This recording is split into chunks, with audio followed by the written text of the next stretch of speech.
संयुक्त राष्ट्र महासभा में बोलने की बात हो और तुर्की के राष्ट्रपति भारत के कश्मीर का नाम ना ले, ऐसा कैसे हो सकता था।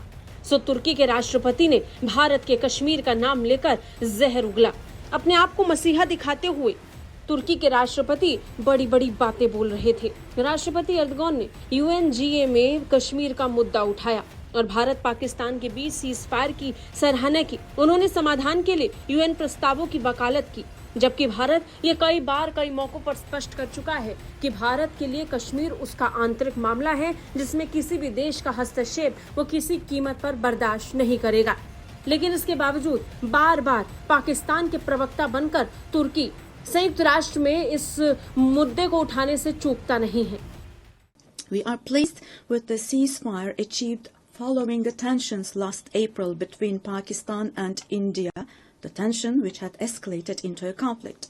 It is important to see a cooperation between the two countries when it comes to counterterrorism.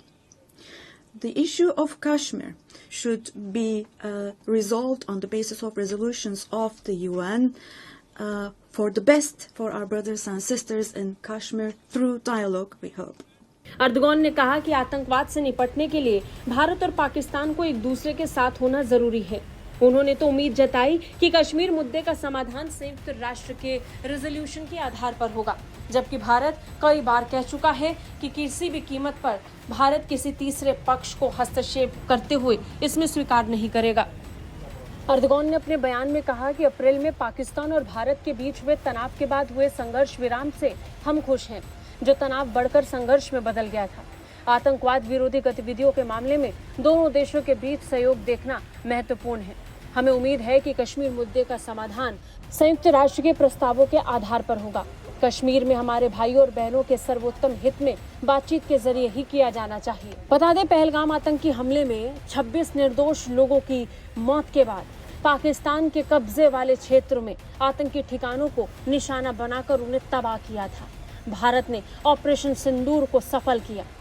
इन हमलों के कारण 4 दिन के अंदर ही दोनों देशों के बीच हालात युद्ध जैसे बन गए, जिसके बाद स्थिति तनावपूर्ण हो गई और बाद में सीज फायर का ऐलान हुआ। जब सीज फायर हुआ तो भारत ने किसी भी तीसरे पक्ष की भूमिका को कभी स्वीकार नहीं किया। भारत आज भी इसे नहीं स्वीकार करता। लेकिन इस सीज फायर के बाद मानो एर्दोगन को तो बैठे बिठाए संयुक्त राष्ट्र में बोलने का मौका मिल गया। एर्दोगन ने संयुक्त राष्ट्र महासभा के सत्र में बोलते हुए कश्मीर का मुद्दा उठाया और सिर्फ इतना ही नहीं, उन्होंने तो कश्मीर के लोगों को सीधा संबोधित किया, जबकि भारत कई मौकों पर कह चुका है कश्मीर भारत का अभिन्न हिस्सा है और इस पर किसी भी तरीके का हस्तक्षेप भारत बर्दाश्त नहीं करेगा। ब्यूरो रिपोर्ट, भारत तक।